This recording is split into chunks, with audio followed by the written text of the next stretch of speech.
সুপ্রিয় শিক্ষার্থীরা, জাতীয় বিশ্ববিদ্যালয়ের উদ্যোগে পরিচালিত অনলাইন ক্লাসরুমে তোমাদেরকে স্বাগত জানাচ্ছি। আমি এস.এম. রুবাইয়াত ফাহিম, সহকারী অধ্যাপক, ব্যবস্থাপনা বিভাগ, সরকারি কমার্স কলেজ, চট্টগ্রাম।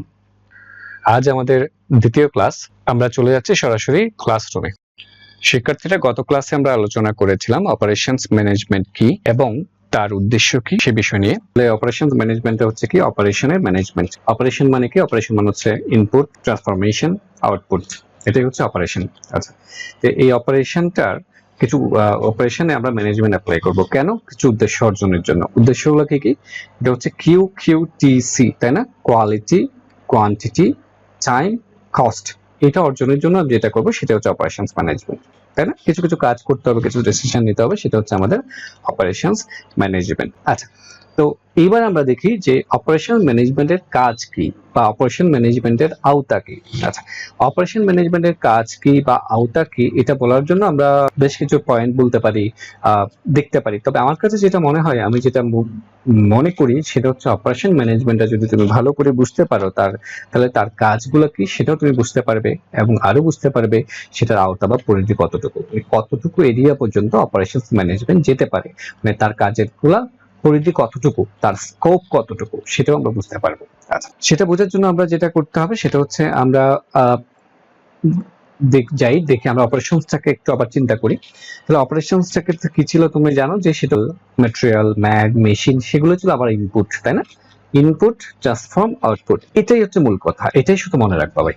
আচ্ছা, এখন অপারেশন ম্যানেজমেন্ট যদি যাও, ম্যানেজমেন্টে যদি করো, ম্যানেজমেন্ট মানে হচ্ছে আমরা বলেছি সেটা হচ্ছে কিছু ডিসিশন নিতে হবে তোমাকে। কি কি কাজ করতে হবে সেটার জন্য কিছু ডিসিশন তোমার নেওয়া দরকার। এবং ডিসিশন যখন তুমি নিতে পারবে, তুমি কি যখন জানবে যে তোমার কি কি কাজ করা দরকার, যে ফোরকাস্ট বলেছিলেন হেনরি ফেল, বলেছিলেন যে ফোরকাস্ট করতে হবে তোমাকে। ম্যানেজমেন্ট মানে হচ্ছে ফোরকাস্টিং। তাহলে তুমি যদি ফোরকাস্ট করতে পারো, তুমি যদি বুঝতে পারো যে তোমার কি কি কাজ করা লাগবে, তখন বাকি কাজগুলো তোমার অটোমেটিক চলে আসবে, তাই তো? তাহলে ম্যানেজারের কাজ হচ্ছে, আমি বারবার বলছি সেটা হচ্ছে ডিসিশন নেওয়া, বুঝতে পারা কি কাজ হবে। তাহলে কোথায় কোথায়, তাহলে প্রসেসের মানে পুরো প্রসেসের ইনপুট, ট্রান্সফরমেশন, আউটপুট, পুরো এই যে প্রসেসের প্রত্যেকটা ধাপে ধাপে ম্যানেজমেন্টের ডিসিশন নিতে হয়। কিন্তু যেমন আমরা এখন স্ক্রিনে তুমি দেখতে পাচ্ছ যে ইনপুট গুলো কি কি হতে পারে, ম্যাটেরিয়াল হতে পারে, ম্যান হতে পারে, মেশিন হতে পারে। তাহলে ম্যাটেরিয়াল বিষয়েও আমাদের কিছু ডিসিশন হয়তো বা নেওয়া হতে পারে, তাই না? ম্যাটেরিয়াল নিয়ে ডিসিশন। তাহলে ম্যাটেরিয়াল নিয়ে ডিসিশন মানে কি? ম্যাটেরিয়াল মানে ডিসিশন হচ্ছে, তাহলে ম্যাটেরিয়াল তো তুমি বুঝতে পারো, তাই না? এখন এটা পণ্য তৈরি করতে গেলে তার জন্য তোমাকে ম্যাটেরিয়াল লাগে, যেমন র ম্যাটেরিয়াল। তোমাকে র ম্যাটেরিয়াল তৈরি করতে হয়, কোনো কিছু পণ্য তৈরি করতে হয়, সেটা হচ্ছে ম্যাটেরিয়াল। তাহলে এই ম্যাটেরিয়াল নিয়ে তোমাকে কিছু ডিসিশন নিতে হয়, তাই না? এই ডিসিশনের জন্য বেশ কিছু কাজ করতে হয় তোমাকে। যেমন তোমাকে চিন্তা করতে হবে তুমি কতটুকু ম্যাটেরিয়াল কিনবা, ম্যাটেরিয়াল গুলো কতদিন ধরে কিনবা, তার জন্য অর্ডারিং কস্ট কত, তার জন্য এটা তুমি যদি নিয়ে আসছো, তোমার লিড টাইম কত, এই যে নামগুলো তুমি শুনেছো। আবার একেবারে কতটুকু পণ্য কিনবা বা কতটুকু পণ্য উৎপাদন করবা, সোজা কথা তার ইউকিউ কত, তার এমআরপি কি, এগুলো সবগুলো নিয়ে আমরা আলোচনা করি। দেখো, এই সবগুলো নিয়ে আলোচনাটা হচ্ছে অপারেশনাল ম্যানেজমেন্টের একটা গুরুত্বপূর্ণ বিষয়, সেটাকে আমরা বলছি ইনভেন্টরি সিস্টেম। এবং এই ইনভেন্টরি সিস্টেম নিয়ে তোমাদের যে ন্যাশনাল ইউনিভার্সিটির যে সিলেবাসটা দেওয়া আছে, আমরা দেখতে পাচ্ছি যে সিলেবাসের 6ষ্ঠ অধ্যায় আমাদের এই ইনভেন্টরি সিস্টেম নিয়ে কথা বলেছে। তো আমরা যথাসময়ে ইনভেন্টরি সিস্টেম নিয়ে আলোচনা করব। এখানে অনেকগুলো বিষয় নিয়ে আমরা আলোচনা করব, যেমন ডিমান্ড নিয়ে আমরা বোঝার চেষ্টা করব। প্রথমে ডিমান্ড নিয়ে বোঝার পর আমরা দেখব যে আমাদের ইউকিউ, এমআরপি, আরো মাস্টার প্রোডাকশন স্কেডিউল, এইসব টপিকস গুলো নিয়ে আমরা এখানে আলোচনা করব। তাহলে এটাই হচ্ছে অপারেশন ম্যানেজমেন্ট। এটা গুরুত্বপূর্ণ কাজ বা আওতা হচ্ছে ম্যাটেরিয়াল কতটুকু লাগবে না লাগবে সেগুলো নিয়ে কাজ করে। সোজা কথায় আমরা বলতে পারি ইনভেন্টরি সিস্টেম। আচ্ছা, এবার আসি যে ইনপুট হিসেবে তো আরো কিছু থাকতে পারে, তাই না? যেমন ম্যান বা মেশিন ইনপুট হিসেবে কাজে লাগতে পারে। তাহলে মেন মেশিন নিয়েও তোমাকে কিছু ডিসিশন নিতে হয়, কিছু সমস্যার মধ্যে আমরা পড়ি। যেমন আমি যদি বলি যে, বা বিশেষ করে ম্যান মেশিন যে জায়গায় থাকে, যে উৎপাদনটা হয়, উৎপাদনটা কোথায় হয়? উৎপাদনটা হয় সেটা হচ্ছে একটা ফ্যাক্টরিতে। বা তাহলে এখান থেকে তোমার কিছু ডিসিশন তোমাকে নিতে হবে, যেটা একজন ম্যানেজারের কাজ, মানে অপারেশন ম্যানেজমেন্টের কাজ। সেটা হচ্ছে কি? সেটা হচ্ছে তোমাকে কিছু ডিসিশন নিতে হবে, যেমন ক্যাপাসিটিটা কি দেখতে হবে। ক্যাপাসিটি মানে কি? এখানে মূলত দুইটা টপিকস আছে, সেটা হচ্ছে একটা হচ্ছে লোকেশন, একটা হচ্ছে লেআউট। এটা মানে কি? এটা হচ্ছে অপারেশন ম্যানেজমেন্টের একটা কাজ, সেটা হচ্ছে লোকেশন। প্রথম হচ্ছে সেটা হচ্ছে লোকেশন, মানে তোমার প্ল্যানটা, মানে তোমার ফ্যাক্টরিটা, তার লোকেশন কোথায় হবে। আমি যদি বলি যে ধরো তুমি একটা মাল্টিন্যাশনাল কোম্পানি নিয়ে যদি চিন্তা করো, তাহলে মাল্টিন্যাশনাল কোম্পানির এরিয়া হচ্ছে পুরো ওয়ার্ল্ড, তাই না? তাহলে তাকে যে ডিসিশন নিতে হবে, একজন অপারেশন ম্যানেজারকে ডিসিশন নিতে হবে তার ফ্যাক্টরিটা, তার অপারেশনের কাজটা কোন দেশে হবে। তাহলে লোকেশন নির্ধারণ করতে হচ্ছে। কোন দেশ নির্ধারণ করার পর ধরো তুমি নির্ধারণ করলা যে তোমার বাংলাদেশে হবে, তারপর তোমাকে সিদ্ধান্ত নিতে হবে যে বাংলাদেশে কোন জেলায় হবে, তাই না? কোন জেলায় হওয়ার পর ধরো তুমি সিদ্ধান্ত নিলা যে তোমাদের চট্টগ্রামে হবে, তাহলে চট্টগ্রামের কোন স্থানে হবে, এই যে এই ডিসিশন গুলো কে নিবে? অপারেশনস ম্যানেজার নিবে। কিসের ভিত্তিতে নিবে সেগুলো নিয়ে আমরা আলোচনা করব যখন আমরা যে লেকচারে আমরা ক্যাপাসিটি বা লোকেশন নিয়ে আলোচনা করব, কিসের উপর ভিত্তি করে এগুলো ডিসিশন নেওয়া হবে সেগুলোতে আমরা যাব। আরেকটা বিষয় নিয়ে সিদ্ধান্ত নিতে হয়, সেটা হচ্ছে লেআউট। লেআউট মানে কি? লেআউট মানে হচ্ছে ধরো তুমি একটা প্লান্ট তৈরি করলা বা তুমি একটা ফ্যাক্টরি তৈরি করলা, ফ্যাক্টরির মধ্যে তোমার যে প্লান্ট গুলো আছে, প্লান্ট গুলো তুমি কিভাবে স্থাপন করবা, তাই না? তাহলে তোমার মেশিন গুলা কোনটার পর কোনটা বসাবা বা কিভাবে, কি ধরনের লেআউট হবে। এখন এই লেআউট যে একটা গুরুত্বপূর্ণ ইস্যু, সেটা আমরা বাংলাদেশিরা বুঝিই না। আমাদের বাংলাদেশে বিভিন্ন প্রতিষ্ঠানগুলোতে, বিভিন্ন ফ্যাক্টরিগুলোতে গেলে বা বিভিন্ন অফিস আদালতগুলোতে গেলে মনে হয় যে হিজিবিজি অবস্থার মধ্যে দিয়ে পড়ে যায়। তার কারণ এই লেআউট। তাহলে লেআউটের উপর পুরো প্রোডাকশনটা অনেকাংশে ডিপেন্ড করে, যখন আমরা আলোচনা করব সেটা দেখবো। তো লেআউট বোঝানোর জন্য একটু উদাহরণ দিয়ে বলি। যেমন যেমন তুমি ধরো একটা ব্যাংকে গেছো, তাই না? তো ব্যাংকে গেলে দেখবা যে যদি দেখো যে বিশেষ করে সরকারি ব্যাংকগুলো যেগুলো ছিল আগের ব্যাংকগুলো, তখন আমরা দেখতাম যে সেখানে কোনো নির্দিষ্ট বিষয় নাই যে আমি যখন যাবো একটা ব্যাংকে, যখন যাব আমার প্রথমে কোথায় যেতে হবে, তারপরে কোথায় যেতে হবে, এটা এক একজনকে জিজ্ঞেস করা লাগে, তাই না? কিন্তু আধুনিক যুগের যে যে প্রতিষ্ঠানগুলো আছে, যে ব্যাংকগুলো আছে, সেগুলো কিন্তু সেটা করা লাগে না। তুমি দেখবা যে তোমার কাজগুলা সিস্টেমেটিক ভাবে সাজানো আছে। প্রথমে তোমার ডেস্কে কাজ আছে, তারপরে কাজটা হচ্ছে তারপরে ডেস্ক, মানে পাশাপাশি লাগানো আছে। তার মানে সোজা কথা বলতে গেলে লেআউটটা সুন্দর করে বিষয় আছে। লেআউট মানে কি? তাহলে লেআউট মানে হচ্ছে প্রতিষ্ঠানের অভ্যন্তরে প্রতিষ্ঠানের যে ম্যান ম্যাটেরিয়াল মেশিন যে রিসোর্স গুলো আছে, রিসোর্স গুলো কিভাবে সাজানো থাকবে সেটাকে বলা হয় লেআউট। তাহলে সেটা অপারেশন ম্যানেজমেন্ট একটা গুরুত্বপূর্ণ বিষয়। তারপর যদি আমরা দেখি যে ইনপুটের পরে কাজটা হচ্ছে তোমরা জানো, সেটা হচ্ছে ট্রান্সফরমেশন। ইনপুটটাকে আমরা ট্রান্সফরমেশন করি, মনে আছে তো, তাই না? এই যে কাপড়টা ছিল ম্যাটেরিয়াল, মানে হচ্ছে ইনপুট, সেটাকে আমরা সেলাই করব, ট্রান্সফরমেশন করব, তারপর আমরা কি পাবো? আউটপুট পাবো। আচ্ছা, এবার অপারেশন ম্যানেজমেন্টকে এই আউটপুট নিয়ে বিভিন্ন ধরনের ডিসিশন নিতে হয়, বিভিন্ন ধরনের কাজ করতে হয় আউটপুট নিয়ে, তাই না? আউটপুট নিয়েও অনেক ধরনের কাজ হয়, সেগুলো আমরা আলোচনা করব। সেগুলো আমাদের এই অপারেশন ম্যানেজমেন্টের আলোচনার বিষয়বস্তু। সেগুলো কি কি আমরা একটু দেখি। তাহলে তোমার আউটপুট মানে পণ্যটা কেমন হবে, কি ধরনের পণ্য তুমি উৎপাদন করতে যাচ্ছ, তাহলে সেটা আমরা কিভাবে বুঝতে পারবো? সেটার জন্য আমরা করতে হবে সেটা হচ্ছে প্রোডাক্ট ডিজাইন। সেটা তোমাদের চ্যাপ্টারের, তোমাদের সিলেবাসের থার্ড চ্যাপ্টারে আছে। আমরা থার্ড চ্যাপ্টারে আলোচনা করব সেটা হচ্ছে প্রোডাক্ট ডিজাইন নিয়ে। প্রোডাক্ট ডিজাইন তো বুঝতে পারছো আশা করি। প্রোডাক্ট ডিজাইন মানে হচ্ছে তোমরা যে প্রতিনিয়ত বিভিন্ন ধরনের পণ্যগুলো দেখো, তাহলে পণ্যগুলো কিন্তু এক এক ধরনের ডিজাইন করা, তাই না? এই প্রোডাক্ট ডিজাইনটা কেমন হবে, কি ধরনের প্রোডাক্ট হবে, সেটা ডিসিশনটা কে নেন? একজন অপারেশনস ম্যানেজার নেন, তাই না? যেমন আমি যদি বলি যে তুমি শার্ট নিয়ে ব্যবসা করবা, একটা শার্ট তৈরি করবে, তাহলে যখন তুমি একটা নতুন শার্ট তৈরি করতে যাচ্ছ, নতুন একটা শার্ট বাজারে আনবা, ওই শার্টের ডিজাইন কেমন হবে, তাহলে এর জন্য একজন ডিজাইনার দরকার, তাই না? তো এই ডিজাইন যে দরকার, সেই ডিসিশনটা নেবেন অপারেশন ম্যানেজার। এখন অপারেশন ম্যানেজার কাকে দিয়ে কাজ করাবে, ডিজাইনারকে সে কোথায় পাবে, কি করবে না করবে, এগুলো হচ্ছে অপারেশন ম্যানেজারের কাজ। তো আমরা ওই চ্যাপ্টারে কিসের উপর ভিত্তি করে আমরা অপারেশন ডিজাইন গুলা করবো, সে কথাগুলো আমরা যথাসময়ে বলবো। তো এরপরেও প্রোডাক্ট নিয়ে কিন্তু, আউটপুট নিয়ে কিন্তু আরো কিছু ডিসিশন নিতে হয় আউটপুট নিয়ে, তাই না? যেমন আউটপুট নিয়ে ডিসিশন নিতে হয় যেটা সবচেয়ে গুরুত্বপূর্ণ, সেটা হচ্ছে কোয়ালিটি ম্যানেজমেন্ট। কোয়ালিটি, তুমি যে পণ্যটা নিয়ে কাজ করবা, সে পণ্যটার যদি কোয়ালিটি ভালো না হয়, কোয়ালিটি যদি জায়গায় যদি কোনো কি হয়ে যায়, জায়গায় যদি কোনো কম হয়ে যায়, তাহলে কিন্তু তোমার সেই পণ্যটা তুমি যত ভালোই ডিজাইন করো না কেন, কোনো কাজে আসবে না। তাহলে অপারেশন ম্যানেজমেন্টের সবচেয়ে গুরুত্বপূর্ণ কাজের অন্যতম কাজ হচ্ছে কোয়ালিটি ম্যানেজমেন্ট। কোয়ালিটি ম্যানেজমেন্ট তোমরা বুঝো, আমরা কোয়ালিটি ম্যানেজমেন্টে অনেক কথা বলবো, টিকিউএম বলবো, তবে এই ক্ষেত্রে আমরা অপারেশন ম্যানেজমেন্টে যেটা বলি সেটা হচ্ছে টিকিউএম বলি। টিকিউএম আমাদের এখানে সিলেবাসের বিষয় হচ্ছে আছে, দেখো কোয়ালিটি ম্যানেজমেন্টে আমরা টিকিউএম পড়বো। টিকিউএম এর মূল বিষয় আছে কিন্তু সেটা হচ্ছে কোয়ালিটি বাড়বে কিন্তু কস্ট কমবে। মজার বিষয় কিন্তু সেটা হচ্ছে, আমরা দেখি, আমরা নর্মাল একটা ধারণা হচ্ছে যখনই কোনো পণ্যের তুমি কোয়ালিটি ভালো করতে যাবা, তার জন্য কস্টও কিন্তু বেড়ে যায়। কিন্তু এখানে আমাদের মূল কথা হচ্ছে অপারেশন ম্যানেজমেন্টের মূল কথা হচ্ছে অপারেশন ম্যানেজমেন্ট তখনই সফল তুমি বলবা যখন কি হবে, পণ্যটার কোয়ালিটি থাকবে আপ, কস্ট থাকবে ডাউন, মানে কোয়ালিটি হচ্ছে উপরের দিকে আরো কি থাকবে, কষ্ট হবে, মানে কম খরচে বেশি কোয়ালিটি পণ্য জমি তৈরি করতে পারাটাই হচ্ছে অপারেশন ম্যানেজমেন্টের কাজ। এখন তোমার কাছে মনে হবে এটা কি আসলে সম্ভব? আসলে সম্ভব। কার পক্ষে সম্ভব? অপারেশন ম্যানেজারের পক্ষে সম্ভব। কোন অপারেশন ম্যানেজারের পক্ষে?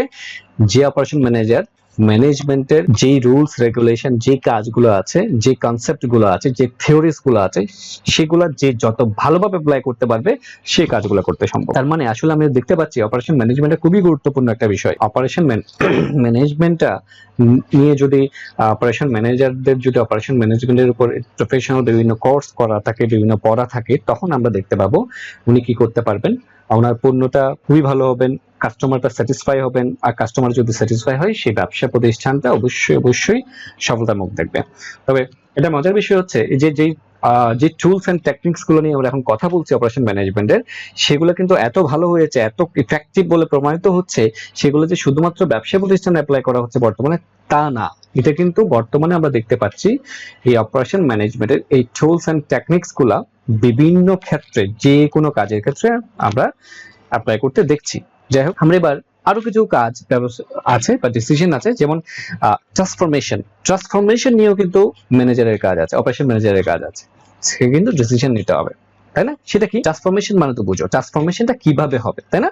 সেটা নিয়ে তার কাজ হচ্ছে, দেখো, প্রসেস সিলেকশন। এটা হচ্ছে থার্ড চ্যাপ্টারের একটা গুরুত্বপূর্ণ বিষয়, প্রসেস সিলেকশন। এটার উপরে আমরা আলোচনা করব। প্রসেস সিলেকশন মানে, যেমন আমি তোমাকে যদি বলি, সেটা হচ্ছে সহজ উদাহরণ দিই। আমি যে বলেছিলাম যে একটা শার্ট তৈরি করছি, এই শার্টে আমরা কি বলেছিলাম, একটা কাপড় কিনেছি, কাপড়টাকে আমি সেলাই করব, সেলাই করে শার্ট তৈরি করব। আচ্ছা, এখন এই সেলাই করার প্রসেসটা, এই ট্রান্সফরমেশন প্রসেসটা কিন্তু দুই ধরনের হতে পারে চাইলে, তাই না? যেমন উদাহরণ বোঝার জন্য বলছি, যেমন ধরো এই শার্টটা তুমি হাতে সেলাই করতে পারো, সুতা কাপড় দিয়ে সেলাই করতে পারো, বা এই শার্টটা তুমি মেশিনে সেলাই করতে পারো। তাহলে এটা কিন্তু আলাদা আলাদা প্রসেস। তাহলে হাতে সেলাই করার ট্রান্সফরমেশন তুমি করছো, আউটপুটে তুমি যাচ্ছ, কিন্তু হাতে সেলাই করলে একটা প্রসেস তুমি সিলেক্ট করছো, মেশিনে সেলাই করলে আরেকটা প্রসেস সিলেক্ট করছো, তাই না?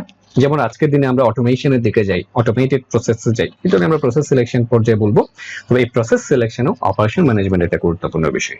তুমি যদি ইফেক্টিভ প্রসেসটা সিলেক্ট করতে পারো, তাহলে তোমার এগুলোর উপর ভিত্তি করে তোমার কোয়ালিটি ডেভেলপ করবে, তোমার কস্ট মিনিমাইজ হবে, ওগুলো ওর উপর, মানে টোটাল যে অপারেশন ম্যানেজমেন্টের যে উদ্দেশ্য, সেই উদ্দেশ্য প্রসেস সিলেকশনের উপর নির্ভর করে। তারপরে আমরা যাই এর বাইরেও, এই যে কথাগুলো বললাম, এই কথাগুলোর বাইরেও ম্যানেজারকে যখনই একজন অপারেশন ম্যানেজার বুঝতে পারবে যে তার কি কি কাজ করা দরকার, এটার উপর ভিত্তি করে তাকে কিছু অপারেটিং ডিসিশন নিতে হবে, তাই না? এই অপারেটিং ডিসিশন গুলো হচ্ছে মূলত পরিকল্পনা। এটা হচ্ছে আমাদের অষ্টম অধ্যায়ে আছে। অষ্টম অধ্যায়ে আমরা এই বিষয়গুলো নিয়ে আলোচনা করব। যেমন এখানে বেশ কিছু বিষয় আছে, যেমন হচ্ছে আছে এখানে segregate planning, resource planning, linear programming, forecasting, scheduling, এই সব সাপ্লাই চেইন ম্যানেজমেন্ট, এই যে ধরনের ডিসিশনগুলো, অপারেটিং সিদ্ধান্তগুলো, পরিকল্পনাগুলো আমাদেরকে প্রণয়ন করতে হয় একজন অপারেশন ম্যানেজারকে। কিসের জন্য? অপারেশন ম্যানেজমেন্টের উদ্দেশ্য অর্জন করার জন্য। উদ্দেশ্যগুলো কি? কোয়ালিটি, ভালো কোয়ালিটির পণ্য, সঠিক কোয়ান্টিটি, কি আবার কি বলেছিলাম, সঠিক সময়ে, টাইম, আর একটা হচ্ছে কস্ট, কম খরচে। এগুলো অর্জনের জন্য তোমাকে বিভিন্ন ধরনের ডিসিশন, বিভিন্ন ধরনের প্ল্যানিং এর কাজগুলো করতে হবে। এর বাইরেও আরো কিছু বিষয় আছে, দেখো, সেটা হচ্ছে কি কি, তোমাকে জব ডিজাইন করতে হয়। মানে অপারেশন ম্যানেজারের কাজ হচ্ছে তার যে জবগুলো আছে, যে কাজগুলো আছে, সেই কাজগুলো প্রকৃতি কেমন, কাজগুলো কিভাবে হবে, এই জব ডিজাইনগুলো কিন্তু অপারেশন ম্যানেজারকে করতে হয়, তাই না? সেটা আমরা পড়বো আমাদের সপ্তম অধ্যায়ে, জব ডিজাইন। এখানে গুরুত্বপূর্ণ বিষয় হচ্ছে জব ইঞ্জিনিয়ারিং। জব ইঞ্জিনিয়ারিং কি হয় সেটা আমরা এই বিষয় নিয়ে আলোচনা করব। তারপরে আমাদেরকে আরো যে বিষয় নিয়ে আলোচনা করতে হবে, সেটা হচ্ছে আরেক সবচেয়ে গুরুত্বপূর্ণ যে বিষয়, এই যে তুমি তো অপারেশন ম্যানেজার, তো ডিসিশন নিল, সে বুঝতে পারলো যে তাকে কি কাজ করতে হবে, সে বুঝতে পারলো যে তাকে ইনপুটে বেশ কিছু ডিসিশন নিতে হবে, যেমন ম্যাটেরিয়ালটা কতটুকু কিনবে না কিনবে সেটা সম্পর্কে তাকে ডিসিশন নিতে হবে। তাকে ডিসিশন নিতে হবে যে তার ম্যান মেশিন গুলা কোথায় হবে, তার লোকেশন কোথায় হবে, কোন দেশে হবে। তাকে ডিসিশন নিতে হবে যে প্রতিষ্ঠানের ভিতরে তার লেআউট কেমন হবে, এটা ডিসিশন নিতে হবে। তারপর তাকে ডিসিশন নিতে হবে যে আউটপুটটা কেমন হবে, আউটপুটটার ডিজাইন কেমন হবে, প্রোডাক্ট ডিজাইন নিয়ে সে কাজ করবে। সে কাজ করবে তার কোয়ালিটি প্রোডাক্ট নিয়ে, আউটপুটটার কোয়ালিটি কেমন হবে, কোন কোয়ালিটি পণ্য সে উৎপাদন করতে চায় সেটা নিয়ে সে কাজ করবে, কোয়ালিটি কেমন হবে। এক্ষেত্রে কিন্তু একটা কথা বলার লোভ আমি সামলাতে পারছি না, সেটা হচ্ছে কোয়ালিটির ক্ষেত্রে বলবো। তবে কোয়ালিটি নিয়েও কিন্তু অনেক ধরনের কথা বলা যায়। যেমন আমি তোমাকে একটা উদাহরণ দিই, যেমন চায়না কি করে, চায়না কিন্তু তাদের স্ট্র্যাটেজি হচ্ছে তারা কিন্তু একই পণ্য কয়েক ধরনের কোয়ালিটিতে পণ্য উৎপাদন করে, কিন্তু যেমন তারা যেটা সবচেয়ে ভালো কোয়ালিটির পণ্য উৎপাদন করে সেটা তারা তারা এক্সপোর্ট করে ইউরোপ আমেরিকাতে। তারপর যেগুলো তারা মোটামুটি মিডিয়াম লেভেলের পণ্য উৎপাদন করে সেটা তারা সেকেন্ড ওয়ার্ল্ড কান্ট্রিগুলোতে পাঠায়। আর যেগুলো একটু কম লেভেলের পণ্য উৎপাদন করে, কম কোয়ালিটির পণ্য উৎপাদন করে, সেগুলো তারা পাঠায় third world countries like Bangladesh, এইসব দেশগুলোতে পাঠায়, তাই না? তাহলে এখানে কোয়ালিটিটা, কোন কোয়ালিটির পণ্যটা উৎপাদন করবে সেটা অপারেশনস ম্যানেজার ডিসিশন নেবে, তাই না? তবে সে চেষ্টা করবে সেটা হচ্ছে কাস্টমার স্যাটিসফ্যাকশন। যে কাস্টমারকে তার টার্গেট, তারা কি ধরনের স্যাটিসফ্যাকশন, সেটা একটা গুরুত্বপূর্ণ। যেমন কাস্টমাররা কিন্তু দুইটার মধ্যে সমন্বয় করে, এটা হচ্ছে কস্ট এবং কোয়ালিটির মধ্যে, তাই না? তো আচ্ছা, এটা আরো বেশি বলা হচ্ছে, আমরা যখন আলোচনা করব তখন বলবো। মানে সোজা কথাই এই ডিসিশনগুলো অপারেশন ম্যানেজারকে দিতে হয়। যেমন আরো ডিসিশন নিয়েছিলাম, আমরা দেখেছিলাম সেটা হচ্ছে কোন প্রসেসটা উৎপাদন করবা, প্রসেস সিলেকশন তাকে ডিসিশন নিতে হয়েছিল। তাকে আরো ডিসিশন নিতে হয়েছে সেটা হচ্ছে আরো বেশি করে পরিকল্পনা, তাকে বিভিন্ন ধরনের পরিকল্পনা করতে হয়েছে। যেমন অষ্টম অধ্যায়ে তোমরা দেখো গ্রেড প্ল্যানিং, রিসোর্স প্ল্যানিং, পরিকল্পনা করেছে, সে করেছে জব ডিজাইন, বিভিন্ন ধরনের কাজ। আচ্ছা, এই যে কথাগুলো বললাম, এই যে কাজ, এই সকল কাজগুলা কি করা কি এত সহজ?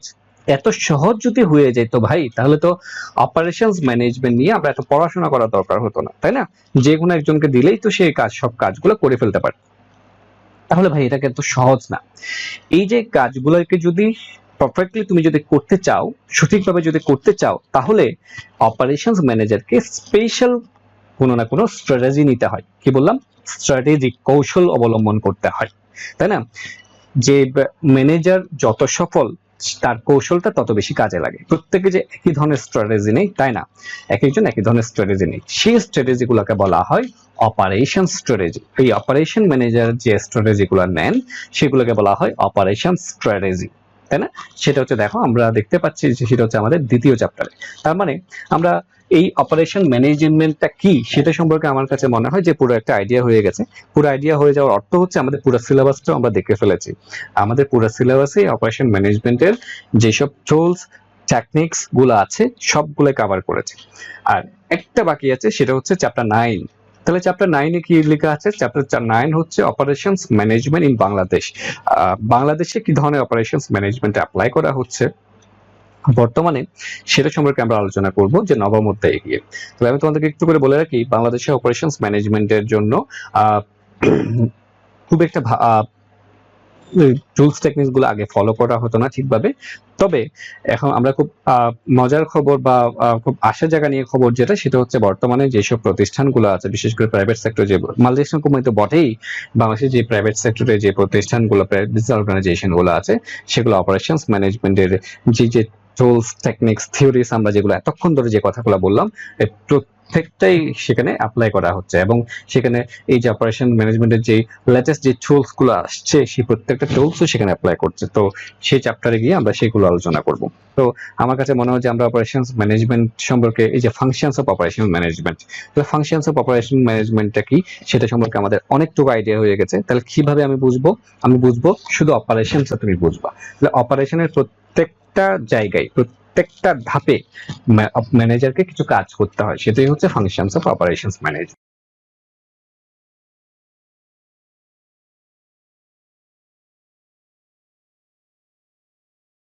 তো আমরা চলে যাচ্ছি next one, scope of operations ম্যানেজমেন্টটা কি? স্কোপ অফ অপারেশনস ম্যানেজমেন্টটা হচ্ছে, আমরা তখন যে কথাগুলো বলেছি সবগুলো হচ্ছে স্কোপ অফ অপারেশনস ম্যানেজমেন্ট। যেমন আমরা সেখানে দেখেছি product design, development, sales forecasting, আগে থেকে কোয়ালিটির জন্য চিন্তা করা, ফ্যাসিলিটি প্ল্যানিং বা প্ল্যান লোকেশনটা কোথায় হবে, facility layout and plan layout, product planning, project scheduling, প্রত্যেকটা বিষয় যে বিষয়গুলো বলেছি প্রত্যেকটা বিষয় হচ্ছে আমরা এতক্ষণ আলোচনা করেছি। শিক্ষার্থীরা, আমরা এখন কথা বলবো যে বিষয় নিয়ে, সেটা হচ্ছে ট্রান্সফরমেশন প্রসেস। আচ্ছা, এই ট্রান্সফরমেশন প্রসেস হচ্ছে মূলত কিভাবে আউটপুট বা তৈরি সে বিষয়টা নিয়ে। আমরা জানি আমরা আউটপুটটাকে সে বিষয় নিয়ে আমরা কথা বলেছিলাম। আমাদের আউটপুট বলতে আমরা মূলত দুইটা বিষয়কে বুঝিয়ে থাকি, সেটা হচ্ছে প্রোডাক্ট বা সার্ভিসেস। এটাকে হচ্ছে মূলত আমাদের আউটপুট। আচ্ছা, আমি আরো বলেছিলাম আউটপুটটা আসলে দুই ধরনের হতে পারে, একটা হচ্ছে ডিজায়ারেবল আউটপুট হতে পারে, একটা হচ্ছে ডিফেক্টস হতে পারে।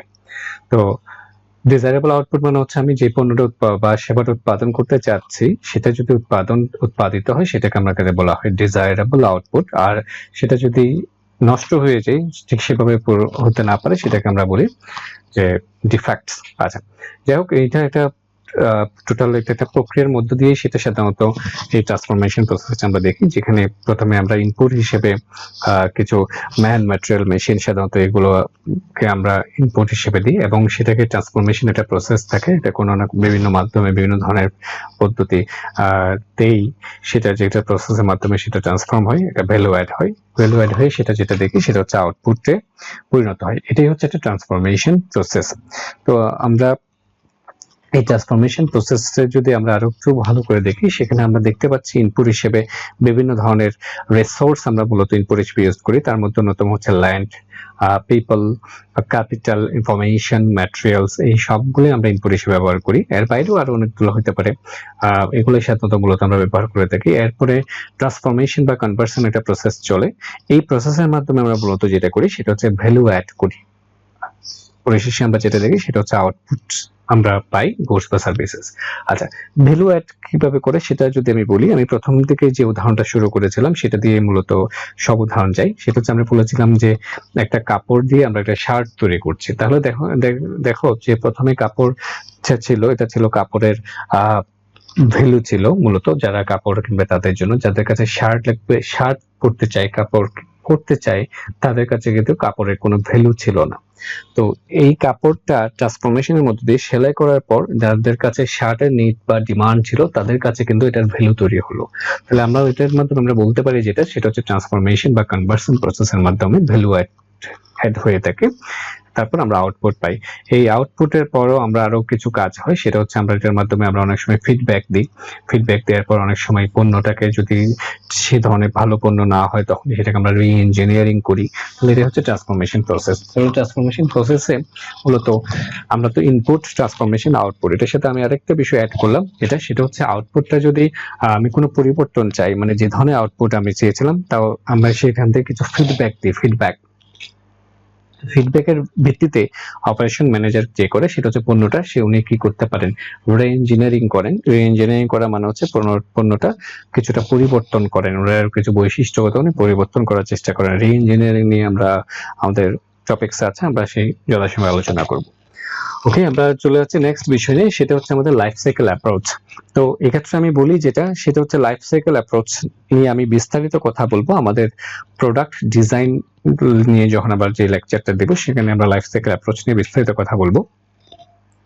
তারপর একটু সংক্ষেপে বলি যে প্রত্যেকটা পণ্যের একটা জীবন চক্র আছে, একটা লাইফ সাইকেল আছে বলে মনে করা হয়। সেটা হচ্ছে সাধারণত কমন একটা লাইফ সাইকেলের একটা ছবি এখানে আমরা দেখাচ্ছি। সেটা হচ্ছে কোনো পণ্য যখন প্রথম বাজারে আসে তখন সেটাকে আমরা বলি ইন্ট্রোডাকশন স্টেজ। সেই স্টেজে তখন যেটা হয় সেটা হচ্ছে পণ্যটা নতুন বাজারে আসার পর এটা সম্পর্কে মানুষ আস্তে আস্তে জানতে থাকে, তাই না? তখন খুব একটা বিক্রি হয় না এবং এটা লাভও হয় না, অনেক ক্ষেত্রে এটার লসও হয়। তার কারণ প্রথম যখন পণ্য আসে ইন্ট্রোডাকশন লেভেলে তখন এটার পেছনে অনেক কস্ট হয়, এটাকে অনেক বেশি কি করতে হয়, মার্কেটিং কস্ট চলে যায়, মানুষকে জানাতে হয় ইন্ট্রোডাকশন লেভেল। এই যখন মার্কেটিংটা বা অন্যান্য বিষয়গুলো যখন সফল হয় তখন এই পণ্যটা সম্পর্কে মানুষজন আস্তে আস্তে জানতে থাকে এবং এটা বিক্রি বাড়তে থাকে, এবং এটাকে আমরা লেভেলটাকে বলি এই স্টেজটাকে আমরা বলি গ্রোথ স্টেজ। এই গ্রোথ স্টেজে দেখতে পাচ্ছি আমরা সেটা হচ্ছে পণ্যের সেলস বা বিক্রি অনেকটুকু বেড়ে যায় ইন্ট্রোডাকশন থেকে, হঠাৎ করে এটা কোথায় চলে যায়, এটা র্যাপিডলি ইনক্রিজ হয় তার গ্রোথটা। আচ্ছা, এই গ্রোথ লেভেলে যেটা হয় সেটা হচ্ছে এটা বিক্রির পরিমাণ বাড়তে থাকে, সেই সাথে মুনাফার পরিমাণও বাড়তে থাকে। আবার এই সময় কিন্তু আরেকটা বিষয় আছে, সেটা হচ্ছে প্রতিযোগীরাও সচেতন হয়, তারাও বাজারে আসতে থাকে, তারাও বিভিন্ন স্ট্র্যাটেজি নিতে থাকে। তো এর পরবর্তী যে স্টেজ সেটার নাম হচ্ছে ম্যাচুরিটি স্টেজ, পূর্ণতা পাই। সেই ম্যাচুরিটি স্টেজে পণ্যের বিক্রি সবচেয়ে বেশি থাকে এবং লাভের পরিমাণও সবচেয়ে বেশি থাকে। তবে এখানে একটা গুরুত্বপূর্ণ বিষয় যেটা, সেখানে কিন্তু বিক্রয়ের পরিমাণ যে গ্রোথ স্টেজে যেভাবে ড্রামাটিক্যালি ইনক্রিজ করেছিল ঠিক সেভাবে কিন্তু ইনক্রিজ করে না ম্যাচুরিটি লেভেলে। এখানে মোটামুটি এটা কার্ভের মতো থাকে, আমরা দেখতে পাচ্ছি যে একটু বাড়ে আবার কমে। এই ম্যাচুরিটি লেভেলের পর পরবর্তী যে স্টেজটা আছে সেটা হচ্ছে ডিক্লাইন বা লাস্ট স্টেজ। এই স্টেজ থেকে আমরা যেটা দেখতে পাই সেটা হচ্ছে ওই পণ্যটা আস্তে আস্তে বাজার হারাতে থাকে। তার কারণ তখন এই সময়ে আমরা যেটা দেখতে পাই সেটা হচ্ছে যারা কম্পিটিটর থাকে তারাও অনেক কম্পিটিটর বাজারে চলে আসে এবং তারা বিভিন্ন ধরনের পণ্য, তারা বিভিন্ন স্ট্র্যাটেজি নিতে থাকে তাদের পণ্য বাড়ানোর জন্য, এবং কিছু কিছু স্ট্র্যাটেজি হিসেবে তারা অনেক সময় তাদের পণ্যের দামও কমিয়ে ফেলে। তো এইসব কারণে আমরা যে পণ্যটা আছে সেই পণ্যটা আর বাজারে টিকে থাকতে পারে না, সেই পণ্যটা তখন আস্তে আস্তে বিক্রির পরিমাণ কমে যায়। বিক্রির পরিমাণ কমে যাওয়ার সাথে সাথে তার মুনাফার পরিমাণও কমে যায়। এই সময়ে আমরা যখন দেখি সেটা হচ্ছে ব্যবসায়িক প্রতিষ্ঠানের অনেক সময় এই পণ্যটা সম্পর্কে খুব একটা আগ্রহ থাকে না, তখন অনেক সময় এই পণ্যটা বাজার থেকে প্রত্যাহার করে নেয় এবং সেই ক্ষেত্রে এটা নতুন পণ্য বাজারে আনার জন্য অপারেশন ম্যানেজাররা কাজ করে থাকেন। এটাই হচ্ছে মূলত একটা পণ্যের লাইফ সাইকেল অ্যাপ্রোচ বা লাইফ সাইকেল। তবে এই লাইফ সাইকেলটা সবসময় যে এরকম থাকে এটা কিন্তু না, এটা কিন্তু কিছুটা ব্যতিক্রমও থাকতে পারে, তাই না? তবে এটা একটা কমন, একটা সাধারণ নরম পণ্যের ক্ষেত্রে একটা কমন লাইফ সাইকেল। পরবর্তীতে আমরা চলে যাচ্ছি সেটা হচ্ছে রিলেশন উইথ স্পেশালিটিস। সেটা হচ্ছে অপারেশন ম্যানেজমেন্টের সাথে অন্যান্য বিষয়ের কি কি ধরনের সম্পর্ক আছে এবং কার কার সাথে সম্পর্ক আছে সেই বিষয়গুলো। তো আমি আলোচনার শুরু থেকে বলেছিলাম যে অপারেশন ম্যানেজমেন্টের সাথে আরো অন্যান্য অনেকগুলো বিষয়ের সম্পর্ক আছে, আর অনেকে অপারেশন ম্যানেজমেন্ট পড়ে থাকেন। তার মধ্যে যদি আমি প্রথমেই যাই যে operation management and production management. আচ্ছা, এই অপারেশন ম্যানেজমেন্ট এবং প্রোডাকশন ম্যানেজমেন্ট এটা নিয়ে যদি একটু কথা বলতে যাই, যে প্রোডাকশন ম্যানেজমেন্ট বলতে বোঝানো হয় শুধুমাত্র যে পণ্য উৎপাদন নিয়ে যে বিষয়টা থাকে সেটা হচ্ছে প্রোডাকশন ম্যানেজমেন্ট। তো এক্ষেত্রে আমরা বলতে পারি যে অপারেশন ম্যানেজমেন্টটা হচ্ছে প্রোডাকশন ম্যানেজমেন্টের পরবর্তী রূপ। প্রোডাকশন ম্যানেজমেন্টের এবং অপারেশন ম্যানেজমেন্টের মধ্যে যদিও কিছুটা পার্থক্য আছে, পার্থক্য মতো অন্যতম হচ্ছে প্রোডাকশন ম্যানেজমেন্টের সাধারণত ফিনিশ গুডস বা পণ্য নিয়ে মূলত কাজ করা হয়, সেবা বিষয়টা এখানে প্রোডাকশন ম্যানেজমেন্টে থাকে না। অপারেশন ম্যানেজমেন্ট কিন্তু শুধু পণ্যের উৎপাদন নিয়ে না, সেবার উৎপাদন নিয়েও কাজ করে। তারপর আমরা বলতে পারি যে প্রোডাকশন ম্যানেজমেন্টের যে কনসেপ্ট, যে কাজ অপারেশন ম্যানেজমেন্টের তদ্রূপ। তবে প্রোডাকশন ম্যানেজমেন্ট একটা ছোট অঙ্গিকে কাজ করে, অপারেশন ম্যানেজমেন্ট একটু বড় অঙ্গিকে কাজ করে। 2 নম্বরে যেটা যাই সেটা হচ্ছে operations management and economics. Operation management এবং ইকোনমিক্স এর মধ্যে ওতপ্রোত সম্পর্ক আছে, কারণ অপারেশন ম্যানেজমেন্টের যে কাজ বা কর্মপরিধিগুলো যেগুলো আমরা দেখেছি সেগুলোর দিকে যদি একটু যাই, সেটা হচ্ছে অপারেশন ম্যানেজমেন্টকে যেটা করতে হয় সেটা হচ্ছে তাদেরকে রাইট কোয়ান্টিটি প্রোডাক্ট উৎপাদন করার জন্য তাদেরকে সেলস ফোরকাস্ট করতে হয়, আর সেলস ফোরকাস্ট করার জন্য তাদেরকে যেটা করতে হয় সেটা হচ্ছে কাস্টমারদের ডিমান্ড অ্যানালাইসিস করতে হয়, তাই না? সেই অনুযায়ী তাদেরকে সাপ্লাই দিতে হয়। তো এই সব বিষয়গুলো কিন্তু ইকোনমিক্স এর আলোচ্য বিষয়। তো এক্ষেত্রে আমরা দেখেছি অপারেশন ম্যানেজমেন্ট এবং ইকোনমিক্স এর অনেক ক্ষেত্রে তারা একই ধরনের বিষয়গুলো নিয়ে আলোচনা করে। সোজা কথায় বলতে গেলে অপারেশন ম্যানেজমেন্ট ইকোনমিক্স এর অনেক টুলস এন্ড টেকনিক্স এখানে অ্যাপ্লাই করে। তারপর তৃতীয় নম্বরে চলে যায় সেটা হচ্ছে অপারেশনস ম্যানেজমেন্ট এন্ড ম্যাথমেটিক্স। ওকে, আমি প্রথমেই বলেছিলাম সেটা হচ্ছে ম্যাথমেটিক্স নিয়ে যারা পড়াশোনা করে, ম্যাথমেটিক্স এরও একটা গুরুত্বপূর্ণ আলোচ্য বিষয় হচ্ছে অপারেশনস ম্যানেজমেন্ট। এই অপারেশনস ম্যানেজমেন্ট তারা যেসব কাজগুলো করে থাকে তারা একই কাজগুলো ম্যাথমেটিক্সেও করে থাকে। আমরা যদি বলি যে অপারেশনস ম্যানেজমেন্ট তারা সেলস ফোরকাস্টিং এর জন্য অনেক ধরনের কোয়ান্টিটেটিভ তারা মেথড অ্যাপ্লাই করে। তার মধ্যে যদি আমরা আরো বলে থাকি তারা লিনিয়ার প্রোগ্রামিং নিয়ে কাজ করে, ডিসিশন ট্রিজ নিয়ে, সাইমুলেশন, এইসব বিষয় নিয়ে কাজ করে। এইসব বিষয়গুলো কিন্তু ম্যাথমেটিক্সও আলোচনা করে। সুতরাং আমরা বলতে পারি যে ম্যাথমেটিক্স এবং অপারেশনস ম্যানেজমেন্টের মধ্যে একটা ওতপ্রোত সম্পর্ক জড়িত। মানে সোজা কথায় বলতে পারি যে দুইটা সাবজেক্টই অনেকটা কিছু কিছু বিষয় নিয়ে একই ধরনের স্ট্র্যাটেজি, একই ধরনের কাজকর্ম তারা করে থাকে। লাস্ট ওয়ান যেটা চাই সেটা হচ্ছে operations management and statistics. Statistics এর ক্ষেত্রে আমরা যদি যাই, স্ট্যাটিস্টিক্স এর যেসব টুলস টেকনিক্স আছে অপারেশন ম্যানেজমেন্ট সেই ধরনের টুলস এর টেকনিক্স গুলো বিভিন্ন ক্ষেত্রে অ্যাপ্লাই করে। এটা ক্ষেত্রে হতে পারে যে প্রবাবিলিটি অ্যানালাইসিস করতে হবে বিভিন্ন ধরনের সম্ভাবনার ক্ষেত্রে, থিওরিজ থেকে শুরু করে আর অনেক ধরনের ক্ষেত্রে স্ট্যাটিস্টিক্স এর টুলস এন্ড টেকনিক্স গুলো অপারেশনস ম্যানেজমেন্ট অ্যাপ্লাই করে থাকে। এইবার আমরা চলে যাব আমাদের যে বিষয় সেটা হচ্ছে হিস্ট্রিক্যাল ডেভেলপমেন্ট। হিস্ট্রিক্যাল ডেভেলপমেন্টে আমরা যেটা ফোকাস করতে চাই সেটা হচ্ছে অপারেশনস ম্যানেজমেন্টের আজকের অবস্থানে কিভাবে আসলো। অপারেশনস এর কথা যদি বলি, অপারেশনস কিন্তু যে সেই সৃষ্টির শুরু থেকে কিন্তু অপারেশনস ছিল, প্রোডাকশন ছিল, তাই না? ইনপুট, ট্রান্সফরমেশন, আউটপুট, এগুলো কিন্তু একদম প্রথম থেকেই ছিল। কিন্তু এই যে আজকের যে অপারেশনস ম্যানেজমেন্টের এই যে ডেভেলপমেন্ট, সেই ডেভেলপমেন্টটা কিভাবে আসলো সেটা নিয়ে যদি কিছু গুরুত্বপূর্ণ কিছু বৈশিষ্ট্যগুলোকে আমি মূলত এখানে হাইলাইটস করব। আমি যদি অনেকগুলো স্লাইড দেখাবো তারপরে সবগুলো বিষয় নিয়ে কথা বলবো না, যেহেতু এটার জন্য অনেকটুকু সময় দরকার।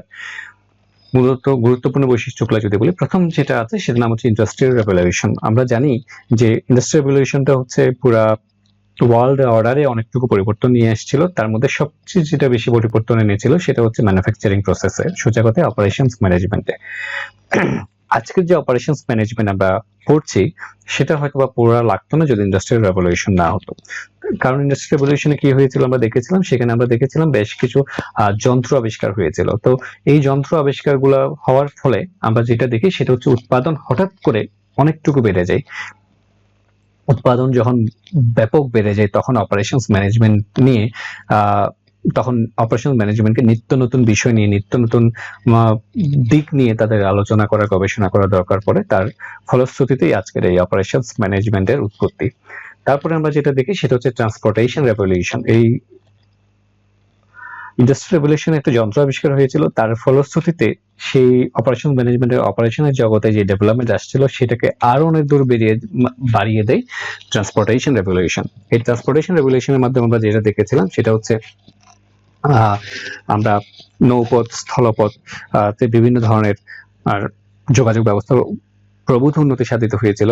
এর মাধ্যমে যেটা হয় সেটা হচ্ছে পণ্যের চাহিদা বেড়ে যায়। এটা যদি আমি একটু উদাহরণ দিয়ে বোঝাই, যেমন আমি যদি মনে করি যে একটা গ্রামে একজন কৃষক সে কি করে, সে উৎপাদন করে, পণ্য উৎপাদন করে, তাহলে তার চাহিদা থাকে যেটা সেটা হচ্ছে তার গ্রামের যতগুলো মানুষ আছে, গ্রামের মানুষের যতটুকু ডিমান্ড আছে সেটা ততটুকু সে পণ্য উৎপাদন করে। তার থেকে যদি সে বেশি উৎপাদন করে তাহলে যেটা হবে সেটা হচ্ছে পণ্যটা নষ্ট হবে এবং সে পরিশেষে ক্ষতির সম্মুখীন হবে। এই ট্রান্সপোর্টেশন রেভলিউশনের ক্ষেত্রে যেটা হয় সেটা হচ্ছে পণ্যটার চাহিদা বেড়ে যায়, কারণ পণ্যের চাহিদাটা তখন ওই গ্রামটাকে ছাপিয়ে অন্য অনেক জায়গায় চলে যায়, কারণ তার পণ্যটা বিভিন্ন ধরনের যানবাহনের মাধ্যমে অনেক জায়গায় চলে যেতে পারে। তার ফলে পণ্যের চাহিদা বেড়ে যায়, পণ্যের চাহিদা বেড়ে যাওয়ার ফলে পণ্যের উৎপাদন বেড়ে যায়, আর উৎপাদন বেড়ে যাওয়ার ফলে প্রোডাকশন প্রসেসের অনেকে অনেক কাজ করা শুরু করে। সোজা সাপটা কথা বলতে গেলে এর মাধ্যমে অপারেশনস ম্যানেজমেন্ট আজকের এই অপারেশনের যে অবস্থা, সেই অবস্থা আসার পেছনে এটা একটা গুরুত্বপূর্ণ অবদান। নেক্সট যেটা আমরা দেখবো সেটার নাম হচ্ছে এগ্রিকালচারাল মেশিনারি। এটা একটা গুরুত্বপূর্ণ বিষয়। কারণটা হচ্ছে পণ্য উৎপাদনের জন্য যে আগে আমরা যেটা দেখতাম সেটা হচ্ছে শ্রম বেসড এগ্রিকালচার দেখতাম। শ্রম বেসড এগ্রিকালচার মানে হচ্ছে কৃষি কাজের জন্য মূলত শ্রমকেই মূলত ব্যবহার করা হতো। এই স্টেজে, এই যুগে এসে আমরা দেখলাম যে বেশ কিছু কি আবিষ্কৃত হলো, বেশ কিছু যন্ত্র, বেশ কিছু মেশিনারি আবিষ্কৃত হলো, যার ফলে এই আমাদের কৃষি কাজটাকে অনেকটুকু সহজ করে দিল। এবং সহজ করে দিল শুধু তাই না, এবং কৃষিক্ষেত্রে একটা বৈপ্লবিক পরিবর্তন নিয়ে আসলো, যার ফলে উৎপাদনের পরিমাণটা আগের তুলনায় অনেকটুকু বেড়ে গেল। আর উৎপাদন যদি বাড়ে তার সাথে সাথে উৎপাদনের যে সামগ্রিক যে কর্মকাণ্ডগুলো আছে সেগুলো বৃদ্ধি পাবে, তার মানে অপারেশনস ম্যানেজমেন্টের কলাবরও বৃদ্ধি পাবে, তাই না? তো এরপরে যদি আমরা যাই সেটা হচ্ছে এর ফলশ্রুতিতে, উৎপাদনের ফলশ্রুতিতে আমরা যেটা দেখেছিলাম সেটা হচ্ছে টেক্সটাইলস এর একটা গুরুত্বপূর্ণ পরিবর্তন আসছিল। বয়ন শিল্পে আমরা মানুষের চাহিদা বেড়ে গেল, বয়ন শিল্পে বিভিন্ন ধরনের যন্ত্র আবিষ্কৃত হলো, মানুষ অনেক বেশি কাপড় চোপড় তৈরি করা শুরু করলো, তাহলে অপারেশন ম্যানেজমেন্ট এই সেক্টরে অনেক বেশি ডেভেলপ করলো। তারপরে যদি চলে যাই, এই যে এতটুকু যেই বললাম আমি, মূলত চারটা মূল পয়েন্ট এখানে আলোচনা করলাম। একটা হচ্ছে ইন্ডাস্ট্রিয়াল রেভলিউশন, একটা হচ্ছে ট্রান্সপোর্টেশন রেভলিউশন, তারপরে যেটা গেলাম সেটা হচ্ছে এগ্রিকালচারাল মেশিনারি, তারপরে যেটা বললাম সেটা হচ্ছে টেক্সটাইলস এর ডেভেলপমেন্ট। এর ফলে পরেও অপারেশনস ম্যানেজমেন্টের আজকের অবস্থান আসার পেছনে ম্যানেজমেন্ট স্পেশালিস্টরা, ব্যবস্থাপনা বিশারদরা আরো বেশ কিছু ভূমিকা পালন করেন। এই সময় আমরা দেখতে পাই যে সেটা হচ্ছে ব্যবস্থাপনা বিশারদরা তারা বেশ কিছু থিওরি, বেশ কিছু কনসেপ্ট এখানে দেওয়ার চেষ্টা করে।